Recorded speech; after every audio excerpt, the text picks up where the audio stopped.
Yeah, I muted you. This might be right.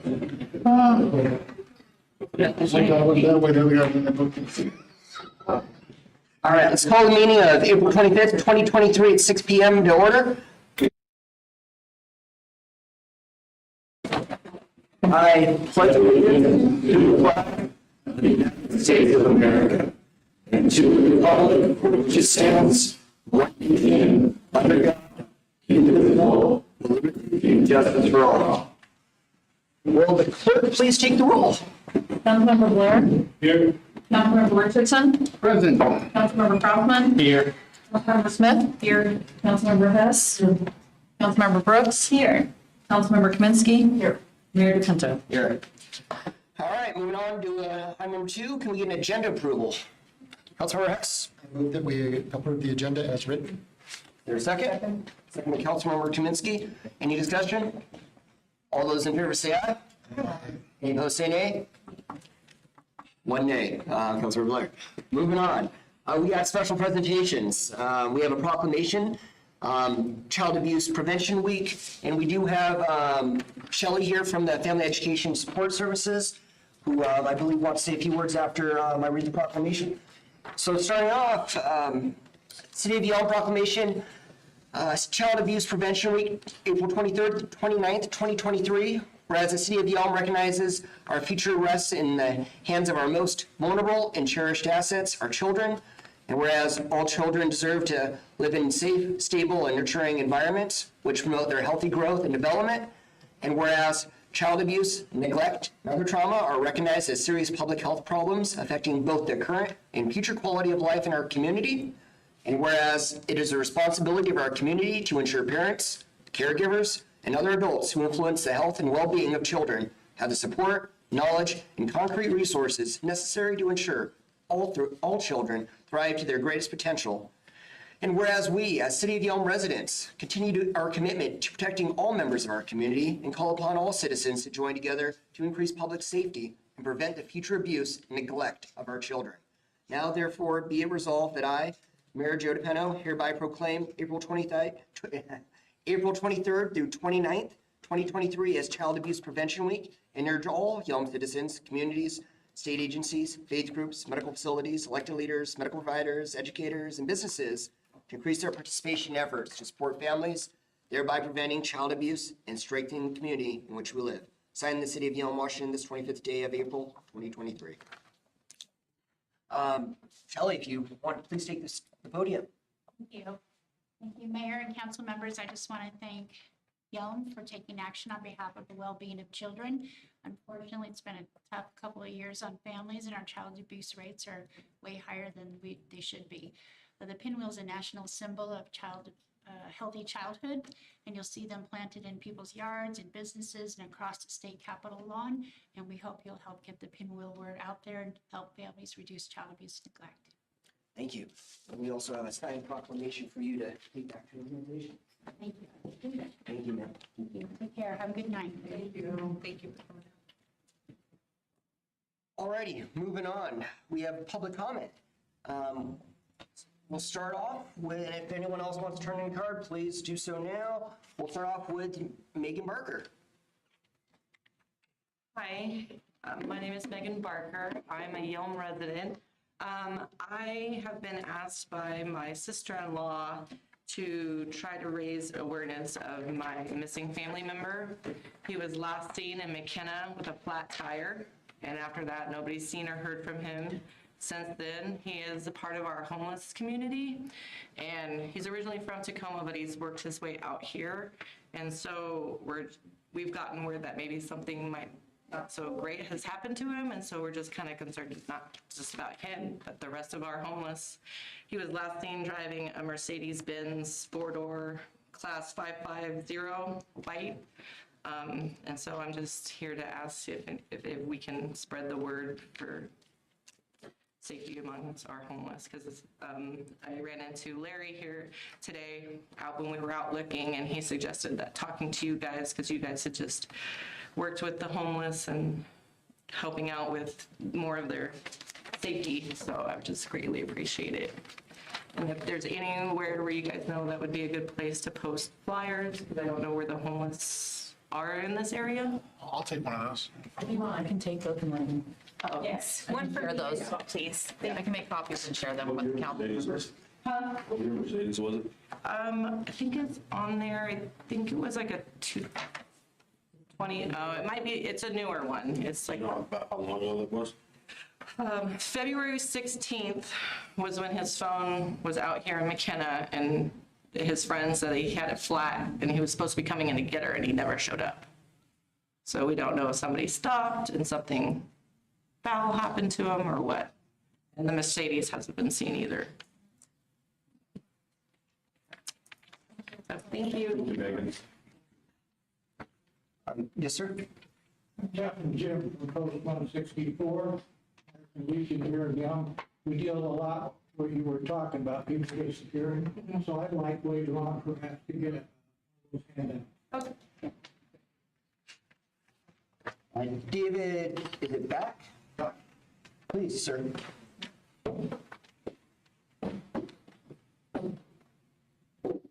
Hi, my name is David Backe. I'm a resident here in Yelm. We're just on the north side. I'm here representing my wife and my 3 kids. I'm a proud father of the 2, 4, and 6-year-old. Unfortunately, it's come to my attention that society as a whole has embraced an idea and a concept where we allow over sexualization of our children. I brought a few materials in here from the Washington legislature and part of the laws that we follow here. In 7.48A, lewd matter and obscene material is described as which the average person applying the contemporary community standards would find when considering as a whole appeals to the Puritan interest and includes ultimate sexual acts, normal and perverted, actual or simulated.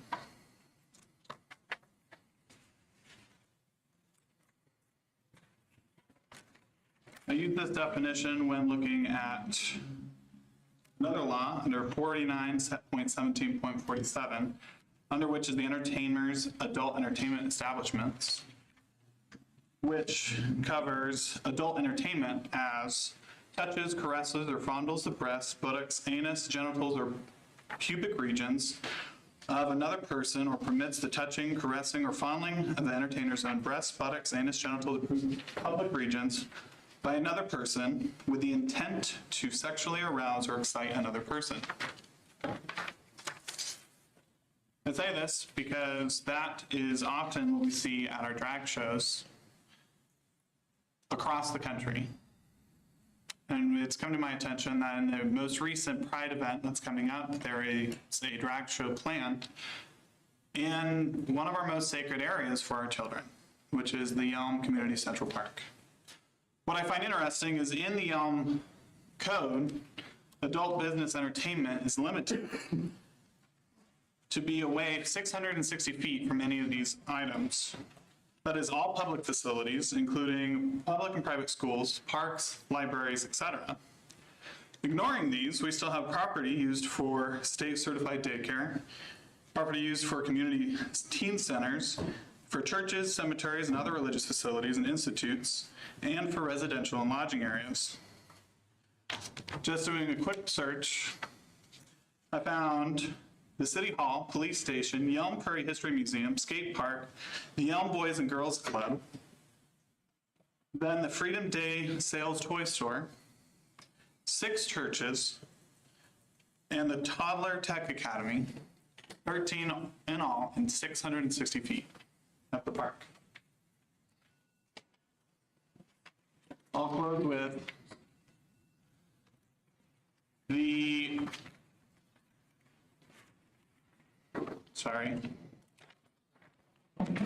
promoting of commercial sexual abuse of minors is a penalty, which is a Class A felony. And the portion of this, the 9.6.8, Please wrap up, sir. provides the person of a premise for the purpose of sexual expletive acts of a minor. Thank you. Thank you, sir. All right, we have one last speaker, Harry Miller. Thank Thank you. Once again, I want to thank this body for the support that they give to the senior center. I am on that board, and we love our old people. And some of them are not so old, like at 68, I think I'm okay. But we love our kids too. And there's still a lot of dust going up, and there's a lot of energy going in against the drag show that's coming up. And I think the city of Yelm, you know, and Brian, last time we met, talked quite a bit about, you know, freedom issues and Constitution and all of that. But I think we need to find out what the soul is for this community. And sometimes when this stuff comes to us, it takes away our voice because people are afraid. They're afraid they're going to get some kickback from neighbors or from the community, and so they're really slow to say anything, but you see them in private, and they seem to get pretty brave on Facebook. There's a lot of pushback against what's scheduled for the park over here as far as the drag show goes. Now, the group we had here last time was trying to form a little more of a case that we might supposedly have against the Pride event that's going on down here. And none of it has anything to do with it. It has everything to do with what is planned, what's going on through LaDonna's group to bring this drag queen show to the park, to a public facility. And there's some pretty definite things in the way your city is structured. And I really want to keep some pressure on to figure out how we make these decisions because they have an impact. We look at Bud Light, what just happened with them. And so they put a trans on there, and what happened? You know, they lost a couple $2 billion just right off. And we're seeing other, I don't know what's going to happen to Fox News right now. They got rid of Tucker Carlson because it seemed to make sense. This is little old Yelm. We don't want to start these kind of fights, but we also don't want to take the voice away from our citizens who might want to say, hey, I disagree with this on a lot of different levels. And these are our kids. And I think as a city body, as the managers, those responsible for making decisions, we shouldn't take this lightly. You should look at it, and you need to hear out your people. And there's a lot of people that are not happy with this coming to Yelm. It's in Lacey, it's in Olympia. That's one thing. Yelm, we are not that group of people. And it's woke, it's cute, it's like, wow. But when you start off with something that's going to be 18 plus, and then it comes back to family oriented, and we're still going to black out the windows so nobody can see in there, who knows what's going on? Do we have anybody there that guarantees that this is not crossing the line into adult entertainment? And it's all about the kids. It's all about the kids. And they're exposed to so much. Why do we need to be part of that chain? I think this is a cautionary thing. We need to be careful. And there's those of us that are going to keep beating this drum because we're not going away, because this is our town. We love you guys, but we love the kids more. And I'll quit. Thank you very much. Christmas is coming. I'm excited about the parade we're going to have and the way we're going to decorate this town. You got a question over here, Councilmember Blair? Not so much a question, just a statement. Mr. Miller, Baki, I just want you both to know you're not on deaf ears here. I have made it pretty clear before. I don't feel there is any such thing as a kid-friendly drag show. I don't care if anyone disagrees with that or not. As far as whether that should happen in the community center, I don't think it should. Pride in itself is an adult thing, and it's all about sex is what it is. So I don't understand the whole involvement with kids with it, but that's where I'm at. I don't think this administration or that the county or the state is going to bother to, even if they do agree, is going to say it because they're scared to go against the Rainbow Mafia. But that's where I'm at. I want you to know you're not falling on deaf ears. I don't have any power to change anything. And like I said before, everyone live your life however you're going to live it. but there's a lot going that's stepping over bounds. But my hands are tied here. Councilmember Richardson. I just wanted to clarify to Harry with, I believe the covering of the windows was a request of the people to cover the windows. I think that was what we were trying to accomplish there. So as far as that understanding, I don't want people to misconstrue that the fact that the windows are covering is because they're trying to keep secrets. It was, I believe it was the request of the general population that showed up last time to cover the windows, and I think that's why they're doing that. I do know and agree with the fear thing. It's really hard for me because I got friends on either side, and so I myself have purchased my ticket and will be attending because we don't know what we don't know. And so in order to overcome fear, in order to see things and see people, sometimes we have to put ourselves in situations that make us uncomfortable just so we can make sure that everything is safe. Because I do feel that that concern is, it is about the children. I feel that. I understand that. It's hard for me because I am a minister, but that has nothing to do with, I don't want to make that a thing. But the thing is, it is affecting me very heavily. So I want you to understand that there is a lot of consideration here, to the point where I think some of us up here might be experiencing some heavy anxiety. But that doesn't matter because we have to deal with what we need to deal with because this is our community. And so with all of that, I think fear comes from a place of potential loss. And as we have the fear of potentially losing something, that's how we do things. And so we want to be careful not to become the thing we're trying to battle. And how do we battle fear? We battle fear in different ways. Sometimes I battle fear by becoming angry because I'm so pissed off I'm not afraid anymore. Sometimes I battle fear with asking questions. Sometimes I battle fear with education. Sometimes I battle fear with going and checking things out for myself to make sure that it's okay, because we don't know. So I put myself in that position to attend the drag show because there's a lot of mystery. There's a lot of, is this safe? Is this part of our community? So I just wanted to let you know that if that means anything to you, that's what I'm doing.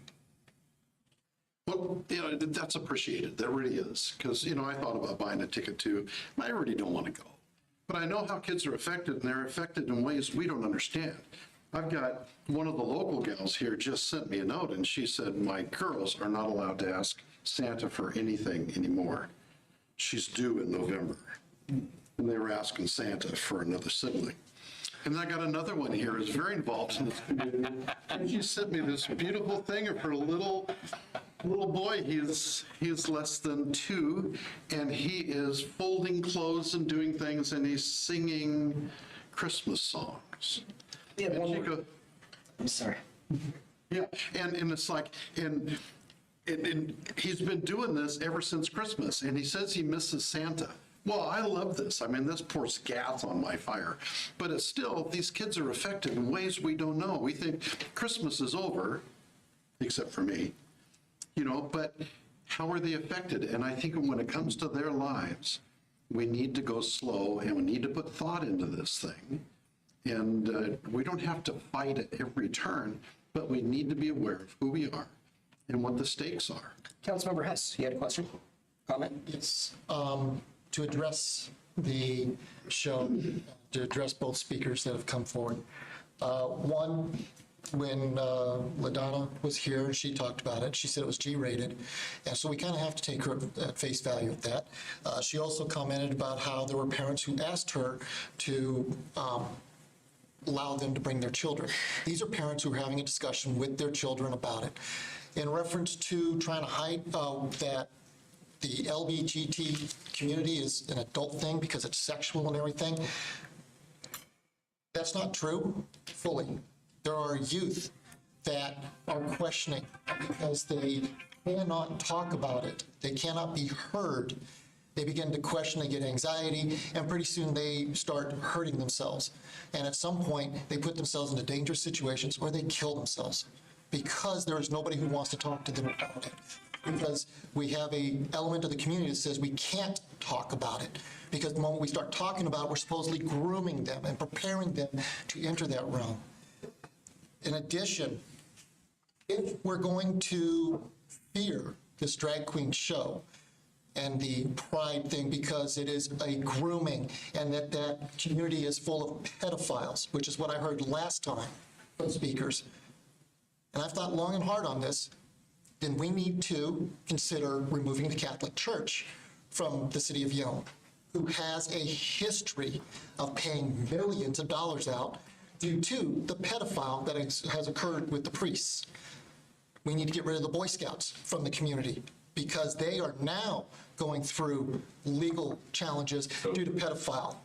We need to go through and look at all these other organizations that pedophile has already been proven just as much as with the LGBT community and the drag queens.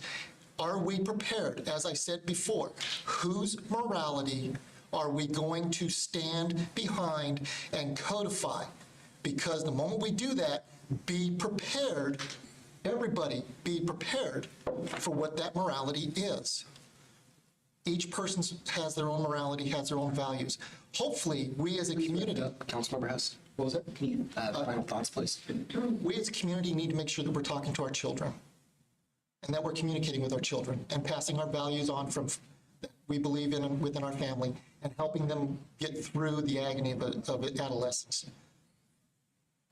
And there will be plenty of people there at that show to make sure that it is G-rated and everything. So the fears... And Brian, when it comes to that, and you look at this from a whole different perspective there, I understand the Catholic Church. I understand it happens in every organization out there where evil people are left alone with children and are able to shape that. This thing is just kind of over the top. And I don't trust it. And I'm not going to back it, and it's my choice. I see parents all the time that expose their kids to god-awful stuff, and they think, well, they'll make their own decision. Thank you, Mr. Miller. But Joe, I got so much more. A little more time than most people. All right, moving on. Anyone else from the public wish to comment? All righty, we'll move on to consent agenda. We have the April 11th, 2023 meeting minutes, as well as the March 23 check register and position summary. Is there any questions, comments regarding? I'll move that we approve the consent agenda as presented. Motion by Councilmember Hess, second by Councilmember Smith. Any further discussion? All those in favor say aye. Aye. Any opposed say nay. Motion carries. All right, moving on to new business. We have ordinance number 1092, the biennial budget amendment.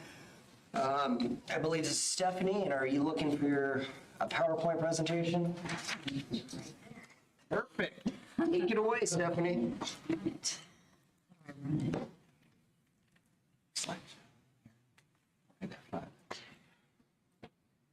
All right, so we have a budget amendment ordinance tonight, and we also have, combine these two, we also have the LID surplus ordinance on here. Thank you. So ordinance 1092 is our first budget amendment for 2022. Because it's the first budget amendment, you'll see in the body of the ordinance, we are also setting the actual beginning fund balances.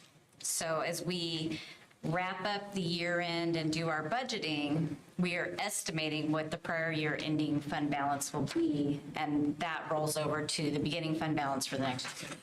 Now that we've closed out 2022, we know what the actual beginning fund balances are, so the ordinance does set actual beginning fund balances. These are a list of the budget items that have been brought forward in this amendment. As far as new items, in the general fund, I'm just on the top section, new items. I don't have a number one, I have a number two. So in the general fund, we have an expenditure of $10,000 for the Economic Development Council. We have a $15,000 expenditure, line 3, for regional planning consulting. Line 4, we have expenditures and revenues and the corresponding expenditures. These are grant revenues totaling $28,222. We have the Washington Association of Sheriffs and police chiefs. We have a grant from AWC, and we have a grant from the Nisqually tribe. So those 3 grants total $28,222. Line 5, in the general fund, we have a request for $50,000 for a seasonal parks person. And that person it'd be a half an FTE. We would have that person on board probably starting May through September. Yes, sir. May through September, so what's that, 4 or 5 months? How does one person for 4 to 5 months equate $50,000? It's a good question. I'm not sure how many hours a week they will work, but it's considered a seasonal job, and they would be helping with not only the rental of the Yelm Community Center, so Well, I understand what they would be doing, that's not the issue. $50,000 is a decent salary for a person for an entire year. How is $50,000 covering one person for 4 to 5 months? Hold on, Cody, do you want to go ahead and explain kind of what that position it's does? for benefits too. It's not just salary. It's salary and benefits. So we have to pay federal taxes, we have to pay Social Security, we have to pay Medicare, we have to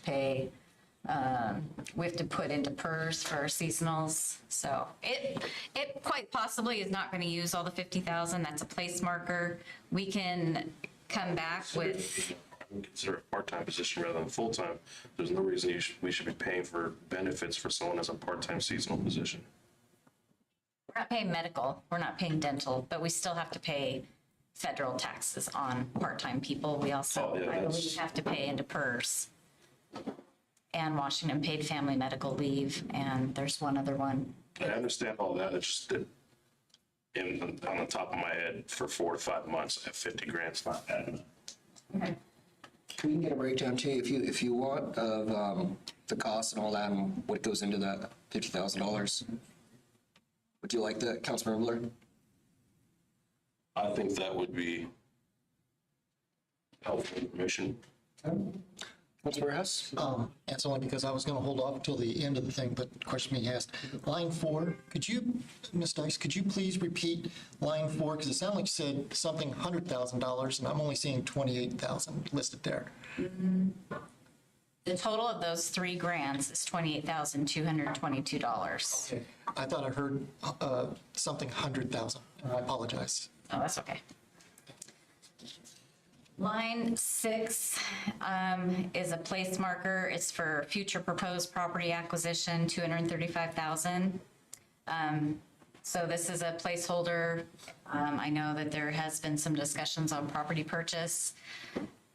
Just because we're adding it to the budget, that does not give us the authorization to purchase the property. But we do need to have a placeholder in the budget should we get to a position where we do want to move forward with a purchase. And I will actually be talking about a little bit more on that in my report, on what a future property acquisition would look like. So the next section are housekeeping items. These are things that we've realized when we were doing our biennial budgeting process that we somehow missed. The lines 1 and 2 are in the water fund.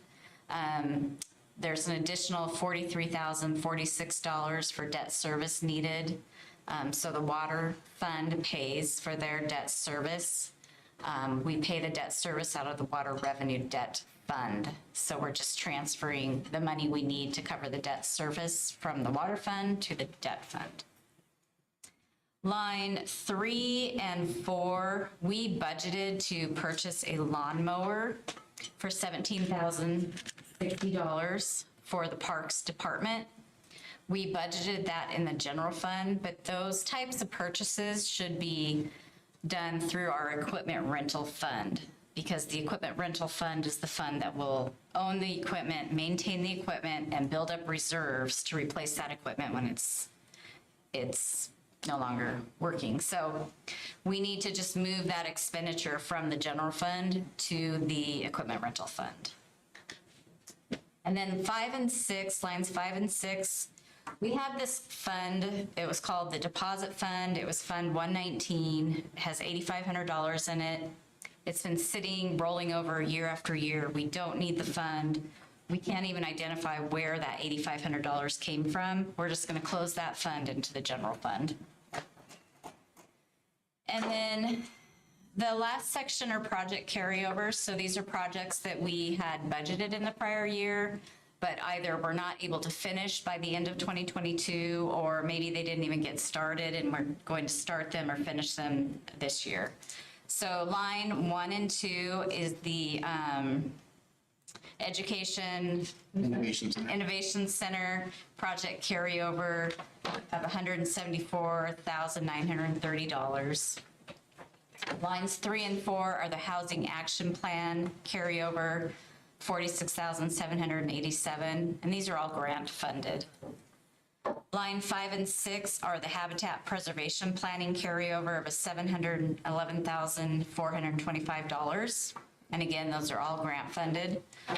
Line 7, we need an additional expenditure in the street construction for a Second Street sidewalk engineering of $8,600. Lines 8 and 9 are in the Water Capital Improvement Fund, $534,800 for buildings, structures, and grounds, and $59,000 for water rights professional services.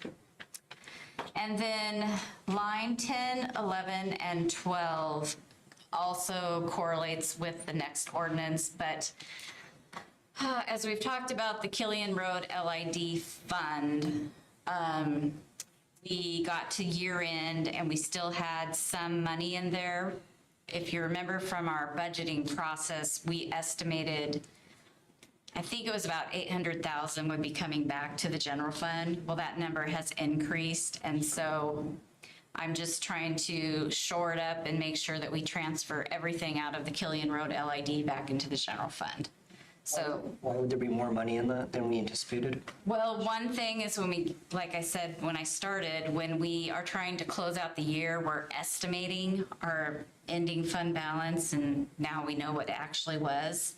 The second thing is we had a past due LID payment that someone came in and paid, and that was about $70,000. So those funds can also be declared surplus and transferred to the general fund. So those are all the line items for the budget ordinance. So we can do one of two things. We can table this and move it to a second reading and come back with the information for the seasonal position. Or we can remove that one line item and then pass this ordinance as amended tonight. Councilmember Smith. I'm just curious. I'm sorry, Councilmember Hess had his hand up earlier. I apologize. Just a question in reference to the EIC. I know that there's grant money involved with that. Is that grant money still good coming this year and everything? Okay, I just want to make sure that it's still available, that we are able to access it still.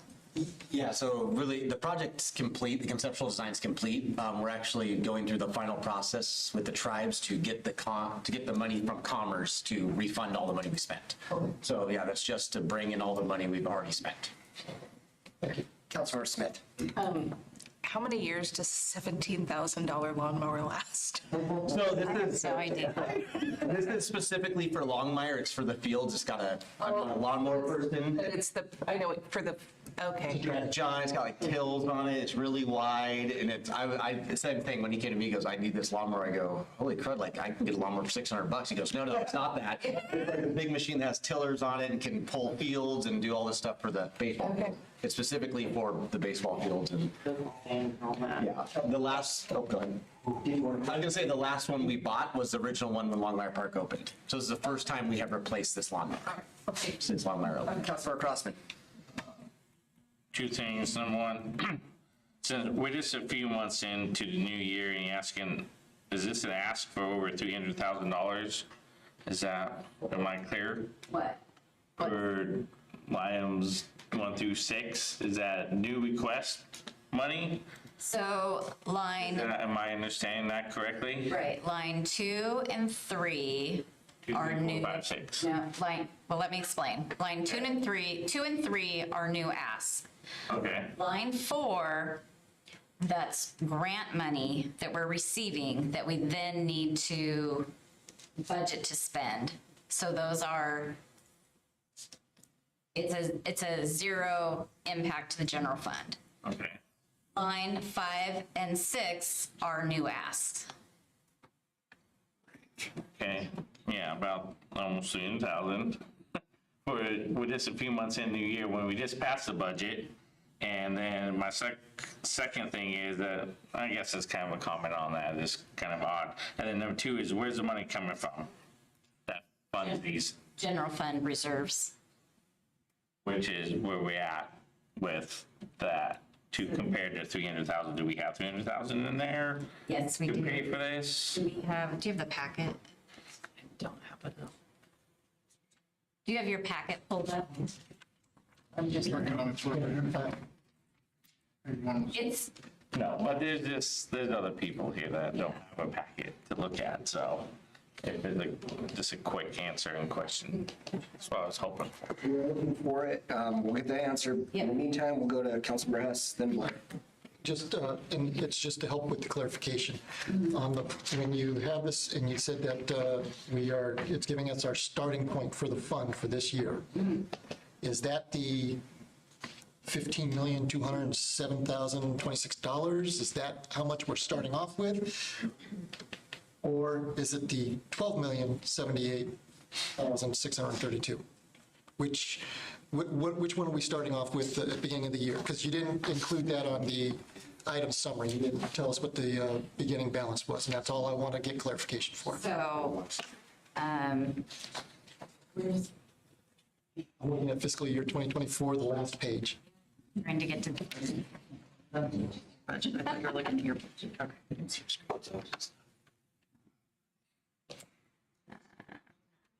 Budget amendment. Bear with us as we get these numbers, please. I can speak to the parks Yeah, seasonal go ahead. employee if you want me to. Councilmember Blair, so the park seasonal employee was something we didn't think we needed, but the events have taken off so much that we budgeted for a seasonal. The reason why it's 50,000, and I know normally it's about 25 to 30,000 for a seasonal for 5 months. So we keep a seasonal on for 5 months, that way we don't have to pay them benefits. If you go longer than 5 months, the state requires you pay benefits. So the reason we budgeted 50,000 is the thought that we may need 2 based on how the events are going up. Right now we're shooting for 1, so we're going to shoot and use about 25,000 of that. We can only keep them on till September for 5 months, and then we'd have to hire another one for the winter months to come through. So the hope is not, we won't use that 50,000, but it's there if maybe we need to bring in a second seasonal if events get really crazy. So normally we budget about 25,000 for a seasonal for the summer. Go ahead, Councilmember. Why didn't you just say that earlier? I didn't want to, it was so good. I didn't want. No, it was our request, so this came through Lynn. Now she's doing so bad. No, you're doing all. So it's our request, so she didn't know like where that came from. It was Lynn, Stansel, and myself that got together and kind of came up with that number. And we needed to add a second one in. So the hope is we only need 1, but there's some events where there might be more people than we expected, maybe even people that don't agree with the events, so we might need more seasonal help. Go ahead. All right, I'm ready to answer. You good, Councilmember Blair? Did you have a question? It's probably going to relate to this. So I want to direct you to page 49 of your packet, which is the addendum to the ordinance. So if you look on, and I have it up here, It's up there. so the beginning fund balance for the general fund, from at the top left, the amended actual beginning fund balance is $4,357,832. Taking into consideration all of those items that we talked about, plus what was already budgeted, your amended revenues are $9,597,000 in the general fund. Your amended expenditures are $10,123,000. And if all of these budget amendment items are approved, your amended ending fund balance will be $3,831,648. Thank you very much. And so you can go down that list and it lists every fund. Councilmember Blair. Did you pull that chart back up? You know, You're asking a lot. are there any more questions on this? Because I have to talk. Any other questions on this one before she goes to the other? You answered, and I appreciate it. Thank you very Councilmember much. Crossman, you good? Did you want anything else on that? It's this back to Cody, if I could. quick. So you said the events will give us another, where we will need another $25,000 employee. So how much are the events putting us in the hole then? So Any idea? I have no idea the event number over the course. I know, so we weighed an overtime, paying overtime to employees versus just hiring a seasonal. And we thought the idea of bringing a seasonal on board would benefit more than having someone just get paid overtime every weekend for the entire summer. No, I'm just curious how much the events are bringing in versus us spending another $25,000 on top of what are we already spending, like how much are we going? How much did we receive last year, are you wondering? And then how much are we anticipating this year in revenue from? We just said, yeah, if we're going to spend another 25 grand because we see all these events, are we going more into in the negative, the red? Because, like the comment was made before, the community center, city just wants to make money, but it costs a lot more than what we're collecting, so that's why I'm kind of wondering where those numbers are. It's like, okay, well, the event, we only bring in $700 rental fee, but now we have to hire another $25,000 employee, where... We subsidize highly all the events. We spend a lot more than we take in. Right. If that was council's prerogative, as we were doing the rates, the council set the rates last year to what they are currently. The administration wanted a little bit higher rates, council wanted a little bit lower, so that's what we have currently. Also, the seasonal will be helping out with the splash pad running on weekends. For sometimes events want the splash pad to be open longer, so you have to have someone present when the splash pad's running past hours to take samples and whatnot. So the seasonal will also attribute to that, to having those splash pad hours longer. Any other questions? Councilmember Hess. Ms. Dice, thank you very much for a wonderful briefing on that. I'd like to motion to approve the ordinance number 1092, amending the 2023-2024 biennial budget and setting the 2023 beginning fund balances as indicated of $3,831,648. Is there a second? Is there a second? Motion dies without a second. Councilmember Blair. I had to raise my hand ahead of time. I actually wanted to propose some amendments prior to a motion being made. So at this I point, thought he had his hand up prior to you. My apologies. Go ahead. what do we have to do right now? Motion He has a died. motion on the table. Motion died. Okay. So I have two different amendments I'd like to make and voted on separate, if that's fine. Wait, say that again? There's two different amendments I want to make, and I don't want to loop them together. So I don't know how that works. What do you want to do? So my first amendment that I want to do is strike number 6 out of the new items. Okay. And what's your second? The second one is to strike out of project carryovers, number 10 and 12. 10 and 12. 10 and 12 being the reason why I don't think we should transfer those funds from the LID directly into the general fund to just be spent on whatever. I think there needs to be, we need to set parameters on where that money's going before it just goes into the general fund and lost. You rather earmark it then? Yeah. Okay. Is that something we can do? But I think that's something to do later, not right now. So when we did our biennial budget, we did earmark any money that would be coming in from that LID surplus as, we gave it a separate line item in the biennial budget reserve, in the general fund reserves, and we called it something like general government property or something like that. Yeah, that's real broad. It is broad. All right, hold on. Did you want to make a motion then to, I would just say do it both at the same time if you I want. don't want it done at the same time. I want it done separately. Some people may want a certain one, and some people may not want the other, so there's no reason to package it together. So my first, If you do a motion to take out the 235,000, just a 235? Wow, it might say that, but 235,000, if you want to take that out, that's fine. If you want to add the other two, I don't believe we can do it separately. If you're making a motion to take those out and to pass this, Well, the motion isn't to pass. My motion is simply to make the amendment at this time. there is no motion at the moment to do anything. So you're not amending anything. Councilmember Hess, go ahead. To assist with the situation Yeah. for the amendment to come forward, I would like to, once again, propose a motion to pass or to approve ordinance number 1092, amending the 2023-2024 biannual budget and setting the 2023 beginning fund balances to the general fund as total of $3,831,648. Is there a second? Second.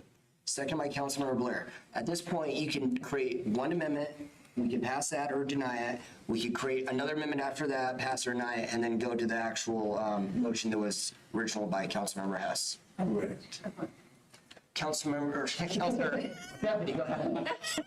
That's the, did you say ending fund balance? The general fund initial balance. No, that's the ending. Okay, the ending balance of 2022? 2023. So on that chart, that was the number on the far right. That's the It's just- proposed ending fund balance. Is that the motion you were making? Is that the second that you wanted? Okay. All right, Councilmember Blair. I'd like to propose that we strike line item number 6 from the new items.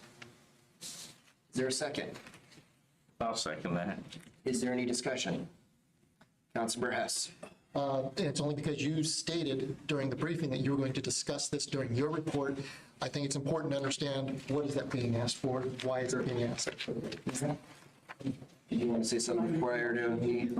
Did you want to say something prior to me answering his question? Go ahead. Okay. All right, so in our executive sessions that we've had most recently, we've been discussing a property acquisition at the corner of Mill Road. The actual address is 15425 State Route 507. And that's right on the corner of Mill Road, right by Mill Pond, right by the actual Mill Pond. The reason we've had these discussions in executive session as granted by RCW is to discuss the property without basically someone taking it from underneath us or raising the rates really high so we don't put it out in the public. Now that that's been discussed, we have moved forward with it per our attorney as with our contract. Obviously, all this is per the council's passage and public input as well. If we do decide to move forward with that, that wouldn't happen at the first council meeting of the May. It would happen at the second city council meeting in whatever, May 25th. So that'll give us about a month worth of discussions publicly to talk about it, and then council can make that decision. This place marker does allow us to purchase that if the council so chooses to move forward with that. The idea was that we would create a veterans memorial to replace the one at City Park with later hopes of building a veterans hub as well on that piece of property. Go ahead, sir. That piece of property is too small to put the Veterans Hub. Already had discussions about that, so that would not be. Thank you. Okay, that's still our thought that we do have enough space on there possibly for a veterans hub. If not, we would just move it as a veterans memorial. That's, again, this is all up for discussion at a later time of what we can and can't put there, or what we want or do not want to put on there, or whether we want to or not want to purchase the property at all. Councilmember Hess. Mayor, thank you for explaining the purpose of that. And I remember those discussions and it's something that we took an informal poll on in reference to wanting to move forward with. I think it's a good idea. It'd be a great spot for a memorial with the plans that were kind of presented of being able to build something around the pond, make it so it becomes instead of being an eyesore, something more attractive, as well as it would provide additional parking in that area. And the additional reason is because at some point with that road, we have to purchase the easement, and why not get the full property instead of just having somebody else purchase it, and then we pay, then the community buys the easement and not take advantage of having maybe a beautiful park and additional parking for that area. Good point. Councilmember Crossman. So are we allowed now to talk about in public things that were discussed in? Correct, because it was, it was signed through the money in earnest has been handed over, so that price is blocked. And that was the whole purpose of having an executive session, was until so we don't have any price manipulation or anything like that. But yes, to answer your question. Do we have a Councilor motion and a Kaminsky. second? We still have a motion and a second on the table. We have We also have an amendment on the table. Amendment that we need. Hold on. We have an amendment right now by Councilmember Blair to remove section number 6 of the $235,000 of the future proposed property acquisition. We are still discussing this. Councilmember Hess asked about what that was, so that was my explanation. Further discussion on that. Councilmember Blair. I understand we have the discussions about this and kind of said move forward. Just me thinking about it more. I don't think it's a good idea. That's why I'm saying this. Okay. Councilmember Kaminsky? I wish I could move that we could just table this to another meeting when we have time to discuss it further, but I can't move that because we already have a motion, right? Correct. Okay, that's my thought. Yep, we are still, and if council does decide to take out the $235,000, I believe, on their next council meeting and on the first city council meeting, we'd still be all right if we added that back in for the purchase. Yeah, we could do that. So there would still be opportunity if council would want to do it. Councilmember Hess. Because you commented that the money's been put forward in the sense that we now have a binding price.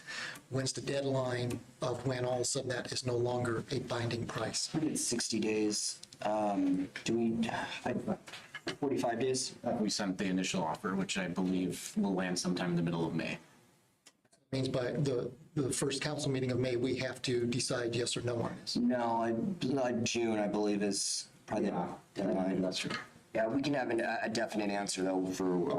I just want to make sure that we are staying within that all of a sudden that... Yes, this would Okay. still, yeah. Is there any further discussion on removing the $235,000?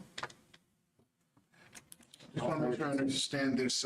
So that's that striking of it, and because we're going to vote on it. Correct. So, and I'm not trying to manipulate anybody's vote, but I know that if I were to vote, if I were to say no, then that would buy us more time to talk about it. If it died, if the motion did not pass, would it give us more time to discuss? If this amendment if the amendment... Right. If the amendment failed, that would put the $235,000 back into it. Oh. It would stay in the budget. Yeah, it would stay in it. If we took out the 235, either way, and I want to be clear, either way, there's that 235,000 will not be spent without council approval. So this allows us this kind of gets the ball rolling for us. But either way, the council still has to make the final decision on whether or not we want to spend that money. Thank you for the clarification. Absolutely. Councilor Kaminsky. And what was the first change that we're deciding on, that we're amending? This change is to remove the $235,000, number 6, to strike that from the ordinance. That's the only thing. That's the only thing, correct. But it doesn't inhibit us from purchasing or going through with this if we want to. It's just where the money is falling. Well, I mean, if the council wants to purchase it and they pass it, we would have to do a budget amendment eventually to do the $235,000, because that's not budgeted currently. Councilmember Hess. Clarification on, I just want to make sure I'm hearing it correctly. And all. So if we leave it in there, all that means is that what we have done contract-wise is showing good faith is still there, that we are going to do that the money is available. We still have to have our public meetings about the purchasing of the property, still have to have our discussions amongst city council, and at a later date, we can say, no, we're not going to purchase it, and said money then reverts back into general fund because it's not being utilized for that purchase. Is that correct? Correct. Okay. Other questions, comments on this amendment? Again, just to remind council, there was a motion made by Councilmember Hess to pass this ordinance. There was an amendment by Councilmember Blair that was seconded, I think, Crossman. And then and that amendment is to take out $235,000. Line item number 6, we would remove that with a yes vote. With a no vote, we would leave that in. Is there any further discussion on this amendment? I'll call for the vote. Let's do a roll call. Councilmember Blair. Yes. Councilmember Richardson. Yes. Councilmember Crossman. Yes. Councilmember Smith. No. Councilmember Hess. No. Councilmember Brooks. Yes. Councilmember Kaminsky. No. The motion passes. Interesting votes. Yeah, it's good stuff. Okay, so, real quick, go ahead. Just want to ask, Ms. Brooks, you were wanting to have the money removed? I know what I voted, Okay, yeah. no, I just, Okay, so let me say where we're at, and then we can go from there. So at this point, we have a motion that's on the table for ordinance 1092 to pass that. We had an amendment offered by Councilmember Blair. It was passed to remove item number 6, the expenditure of $235,000. We are now, it's still open for either more amendments or whatever you all, if you want to pass it. Councilmember Blair. Second amendment I would like to propose is to strike line items 10 and 12 from the project carryovers. And again, what the intention there is to stop the transfer from the LID extra money over to the general fund with not knowing where it's going to go. I said from the get-go, when we purchased that whatever money was going to be left over in it, we needed to use specifically for something, whether it be paying towards the debt for the water facility or whatever we were going to do with it. This does not give us that guarantee. This just throws it in the general fund, and it can be used for whatever. It's not exactly. You have to, council still has to approve it. It could get buried throughout the budget in random purchases like the $17,000 lawnmower, is what I'm saying. So I don't want this blindly going into the general fund. I want us saying there needs to be something in place saying this money needs to go to XYZ. So there is a, hold on. There is a amendment being proposed. I'm assuming that's an amendment? That my amendment is to strike line items 11 and 12 from, or excuse me, 10 and 12. 11 too. We can't do 11 without, That's no, we can't do, correct, we can't do 10 without, 11 without doing 10. That was my. no, 11 is money coming in. Hold on. Councilmember. So you can do 11, it's just recognizing that past due payment that came into the LID fund. We can do that. Now it'll still go to the general fund. No, it's going to stay in the LID. No, the LID. I wanted to clarify, I meant 10 and 12. Okay. Before we move on, is all that okay to do, Stephanie? So I would just say, when we did our biennial budget, we discussed that we were going to have this money in the LID fund. Once your LIDs are paid off, you are supposed to declare those funds surplus, transfer them out, because you can't keep an LID fund if you don't have an active LID, right? You just can't do that in governmental accounting. So when we did the biennial budget, we said any money coming from this LID into the general fund, we made a separate reserve, and it was the property management reserve. It was a line item. If we want to spend any of that money, that will take council action to spend some of that money. So I understand the fear that it would just get, wasted away in the general fund, but we specifically earmarked and called it that reserve so that that wouldn't happen, so that that money would only be used for property that the city of Yelm owns, property that you either want to purchase, rebuild, build, whatever. But it's not going to be piddled away on lawnmowers unless council takes that action to do that. So. All right. So with that understanding, if you still want to move forward with the amendment. Okay. Is there a second to Councilmember Blair's amendment? Is there a second to Councilmember Blair's amendment? All right, moving on then. we have a motion with an amended, we have an amended motion that removes item 6 for $235,000. Besides that, everything else is good on there. Everything else will move forward with a yes vote. Is there any further discussion? I will call for the vote then. Councilmember Kaminsky. Yes. Councilmember Brooks. Yes. Councilmember Hess. That was a yes vote. Councilmember Brooks, correct? Thank you. Councilmember Hess. Yes. Councilmember Smith. Yes.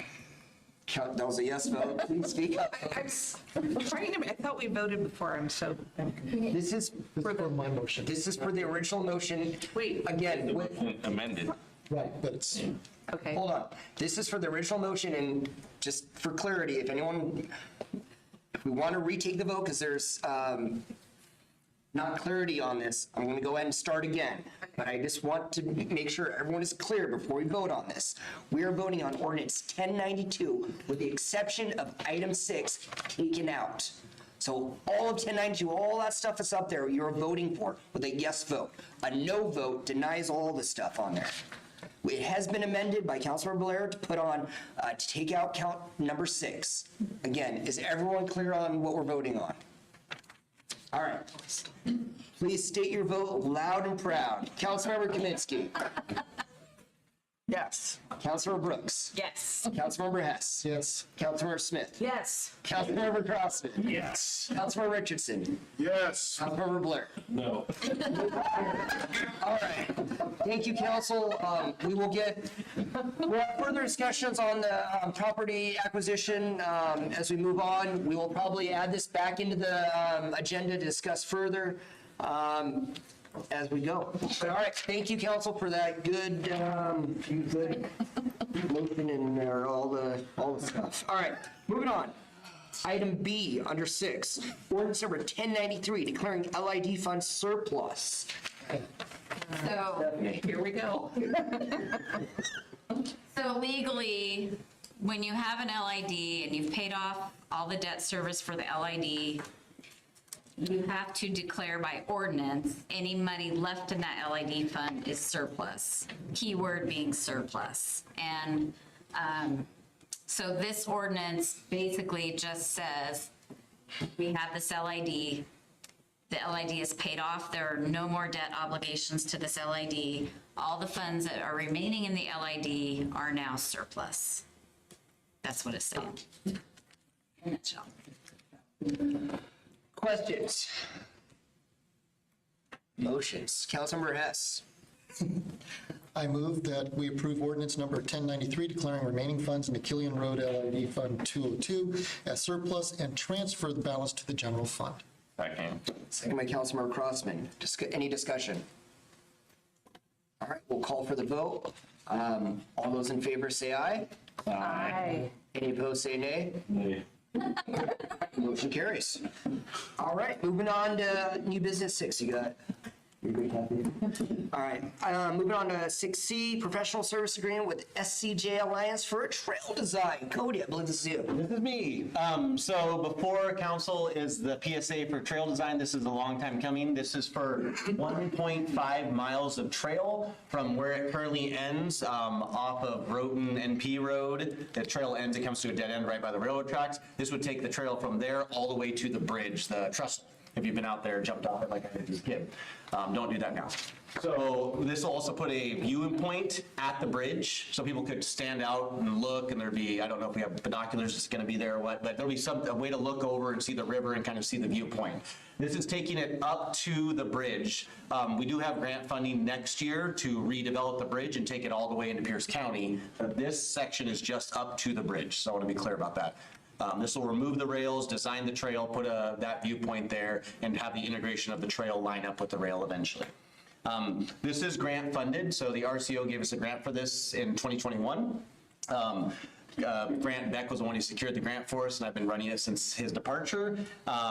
We do have a 20% match that has been budgeted. So in your budget there, you'll see $115,000 for trail. That is for the design and build of the trail, and that's our 20% match. It is budgeted in this year's budget to get this done. The plan is this design should take through the summer, and we should be able to start construction early fall for this, is a hope. Councilor Blair. Quick question. This is The contract is just for design. Yeah, design will make bid-ready documents, so documents that we can take to bid to start the construction. The grant was for $450,000, and it does cover design and build, so we be able to use a grant for this part and the rest of the grant for the build. Questions for council? Councilmember Hess.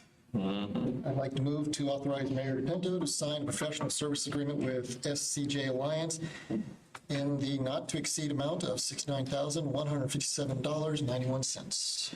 Any further discussion? Second by Councilmember Kaminsky. Any further discussion? All those in favor say aye. Aye. Any opposed say nay. Carries. All righty. Moving on to old business. There's unscheduled. Moving on to standing council committee reports. Let's start with the Public Safety Committee. No meeting. All righty, easy. Let's go with the Public Services Committee then. As you just heard about the PSA for the trail, we just got done passing that. Just want to add that there will be a walking portion to it as well as a horse trail to the side of it. So that will, be kind of a nice thing. Speaking about the bridge, I don't think we need binoculars, but I think because it goes over the river that people happen to raft, I think we should put water cannons there. So, that's the thought. Bad idea. We also had project updates given on the website. You're able to see them. It's 3 pages. It tells about all the wonderful projects that are going on. The capital projects within Yelm tells their status and how things are going. Things are going really well. The big one is for the water reclamation facility, $3 million into it, and the walls have just been poured for the concrete. And so it's built. It's coming along very well. So that's a good thing. However, if I can interrupt you real fast, if anyone does want to, public too, wants to take a tour of the facility, mainly talk to council, but if anyone else does, happy to do that. Yes. Just let us know and we can schedule that for you. And Really cool. Director Colt has made that offer quite often of you can go and see where your money is going and what it's doing and hear more about it. And it's a great thing that we're doing. Also, we have the vehicle storage building. The slab has been poured. So they got a lot of good concrete done in the past during the nice sunny weather that was granted to us. What about the dog park? Anything up on that? The dog park, they are still working on. They've got the bid. They're ready to get the bid and have that put together. And again, it's a process there. Fall is when you're looking at building it. Open in fall. Open in fall. Yeah, so open in fall, and it'll be a really nice dog park for people. And as we progress with the building of our sidewalks, making Yelm walkable, from almost every neighborhood, you'll be able to walk your dog along some kind of trail to that dog park. Great menu for people and the dogs. And then we have a new hire, Brad. Internal hire, but yes. I'm sure Director Colt will talk more about that, but it's going to be for project management, which will then leave our engineer to stick to city engineering and be able to really help us out on that side. Additionally, when May comes along, we're going to be looking at code updates from the planning department, so be prepared for that. That's all I have from public service. All's good, thank you. All right, Finance Committee. All right. All right, off to Mayor's Administrative Staff reports. I gave the big one about the property acquisition. Again, this is something that council has kind of discussed here in closed meetings that are allowed during, I don't know what exact RCW, whatever it is, for executive sessions. But anyway, again, the purpose of those executive sessions is to have a discussion with council to see if they, first of all, even like the concept, but also to make sure that the price isn't driven up by someone who's saying, oh, we noticed that the council is looking to purchase a certain property, and they'll jack up the price. So we locked in a good price. I believe it is the $235,000 that you saw up there.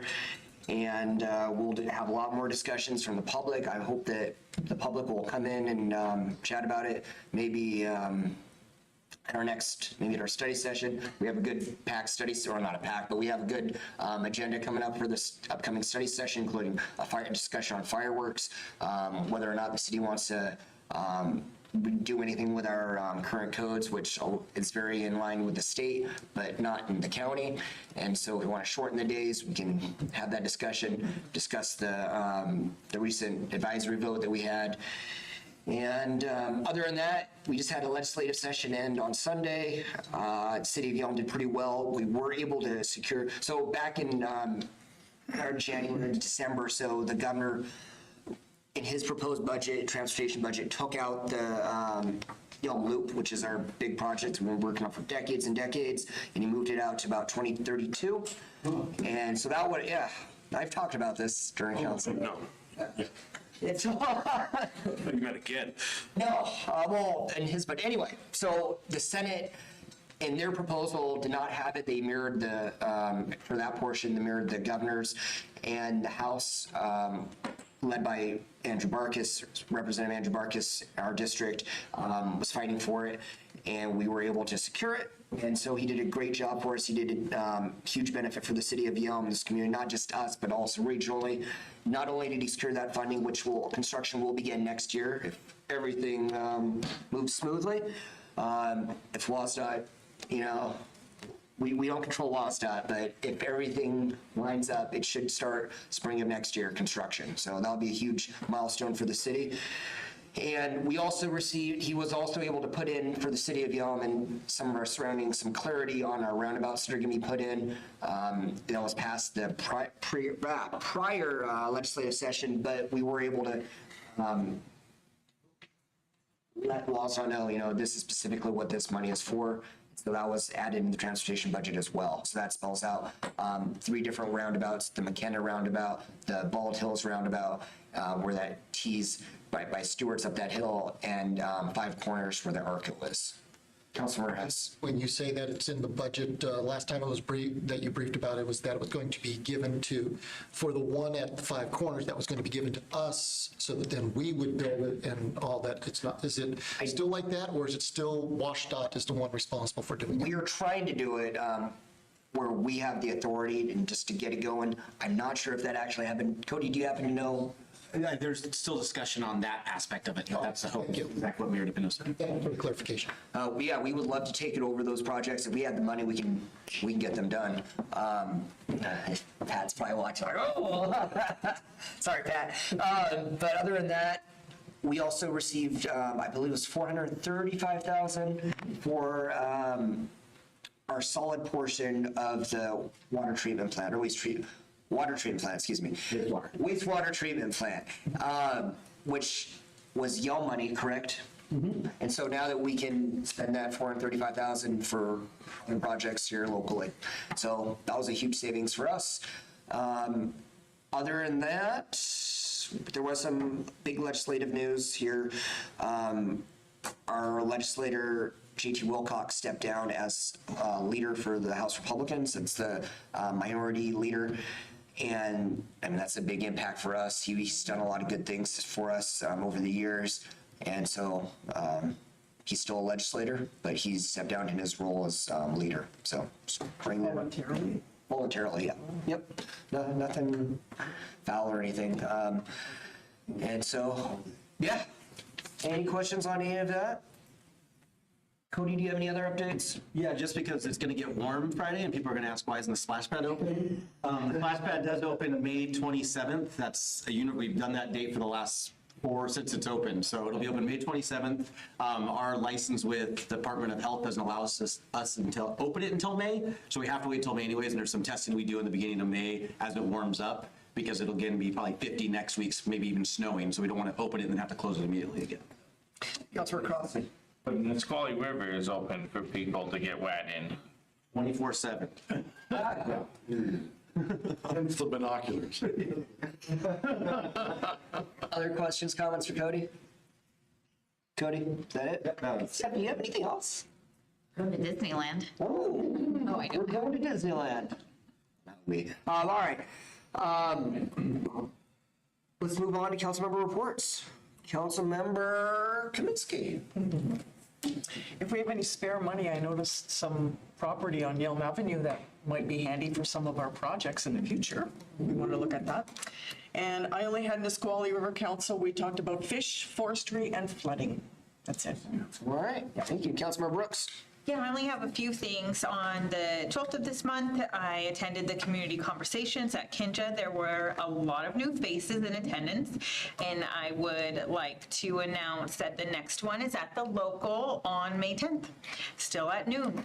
There for lunch, and no, I'm not buying. 4/17, through the 20th, gosh, all last week, I was so busy at the Yelm Community School Superintendent Search, where they deemed Chris Woods as our next superintendent, who is now formally from the Boys and Girls Club. And he's been in our community for several years now, and he's extremely committed to the youth and the mission, and I'm so jazzed to see how that goes. And then for real business, last Friday at the Steady meeting, Yelm hosted. So there was two things I took away from that. The Thurston Regional Planning Council is working to improve their fare-free rural transit program called Here to There. This was a program I'd never heard of before, and that's what they're working on, is to make sure we know about this program, because there's so many that lack transportation to jobs, especially from like out in Clearwood. The second one was Experience Olympia and Beyond. They were here last week, and they were photographing Yelm for their You Belong Here. Yes, thank you, sir, campaign. And that's what I've got. Thank you, Councilmember Brooks. Councilmember Hess. Let's see, Intercity Transit Authority meeting we had, they've got a new class of drivers, so we are really getting the resources, not only to pre-pandemic, but now we're starting to work towards getting it to where it should be at this point. They are making progress on all the various capital projects that they've been working on, the bus barn, a few other things. Something, if you haven't noticed, I always get the streets mixed up. I think it's the Martin College Hill exit area. There's a parking right there. They are in the process of building it so that the bus is able to get off the freeway, drive right through, pick up people, and get right back on, instead of having to make the turn, right turn and a left turn. So that will be, that's a pretty big project for them, because that will help with the people who are trying to go north on I-5. In addition, I'm going to be talking to ITA to find out what we can do about our upcoming summer events, Jazz in the Park, all those wonderful activities. One of the things that we face as a challenge is finding parking. I want to try to talk to Intercity Transit, because we have fare-free buses, if they might be able to, during the Saturday or when we have these events, if they might be able to bring out a shuttle bus or two, that then we can designate parking at various places and have free shuttle bus back and forth, which I will talk to you more about that, because we got to, before I go and talk to them, I want to be able to say this is where we're going to have those parking spots. I think that'd be a great thing. Intercity Transit, you know, they want to work with us. They understand that we are out away from Lacey, Olympia, Tumwater, and they want to try to provide services for us. So we are working on that. And then I just have upcoming meetings for Regional Housing Commission and a few others coming up this month. Thank you. Councilmember Smith. I had no meetings, but I will be at the Home and Garden. I'm going to be in the car show, so this is Saturday. Oh, yeah. Councilmember Crossman. 3 quick things to go through real quick. Let's start off with, I will agree with Blair's statements earlier in the meeting regarding the events in the park. And in regards to Councilmember Hess's statements of morality, well, we have over 6,000 years of human history, plus every major religion will tell us what we should be doing. And then secondly, last night was the Habitat Conservation Plan Interested Parties meeting. I had to write that whole thing down so I can, this is a mouthful. So as you know, some of y'all may know, we have a Habitat Conservation Plan that we are paying a good chunk of change to. So it's just a meeting here, a couple things to touch on. They're looking at 5 species within the city of Yelm. They'll probably get narrowed down to 2 that we have to worry about. A lot of people know about the Yelm pocket gopher. Unfortunately, U.S. Fish and Wildlife were not there to explain how they will count 1,000 pocket gophers, because that's what they want to see as a number. I would be very curious to see how they figure that number. The rules that this conservation plan will apply to will be mainly for developers. If you want to build a shed in your backyard, it won't apply to you, so you don't have to worry about that. But it's mainly for development. Public meetings on this will hopefully begin in late 2023. So if you are an investor hoping to invest in Yelm, hoping to build, keep an eye out for that because you'd want to see what's going on with that. And then that's enough. That's enough with that one. That meeting went on for a while, not longer than that. May 20th is Yelm Spring Cleanup. So you'll get a notice about that at some point. And then also, as we did last year, if you would like to put together a crew to pick up garbage around Yelm, which is something I spearheaded last year to do, something I do with my kids regularly. I encourage businesses, churches, neighborhoods, people, get together, get some friends, go pick up garbage. If you don't have stuff to do that, if you don't want some grabbers, trash bags, like stuff like that, the city has some limited number of those they will provide. You have to sign over your firstborn potentially if you don't return those. But you have to give them back. But those are available. There's about 80 kits available. So if you put together a team of 10 or so and take out a block or a street, because if you've been anywhere around the main drags, you notice there's a lot of garbage on the side of the road. If you walk around town like I do, you can see a lot of it. So I encourage everybody on May 20th to get out there and keep our city looking nice and clean. And that's all I got. Councilmember Crossman, Councilmember Richardson. I just really appreciate Councilmember James Blair. Councilmember Richardson. Councilmember Blair.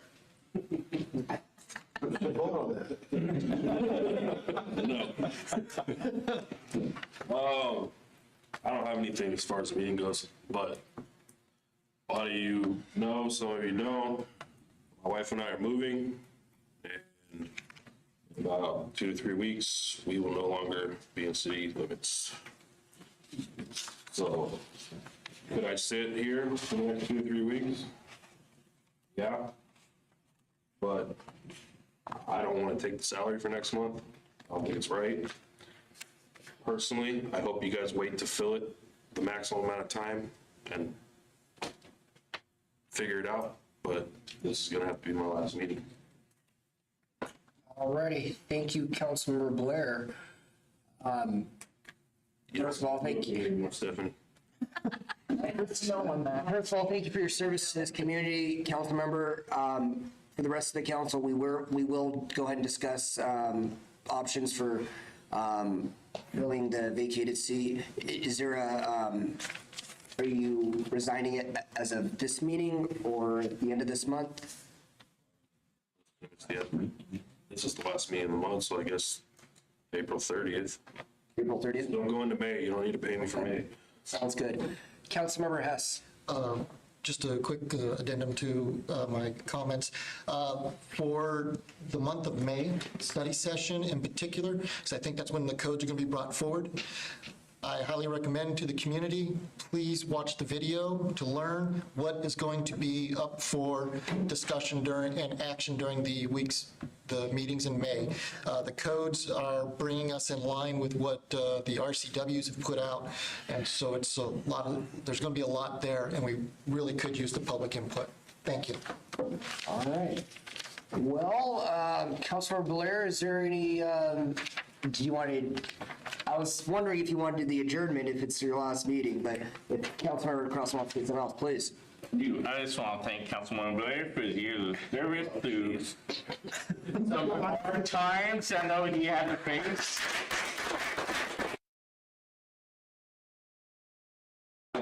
Yeah, public and family and everything else, and just sticking to it. Let me see, man. What's the garage say?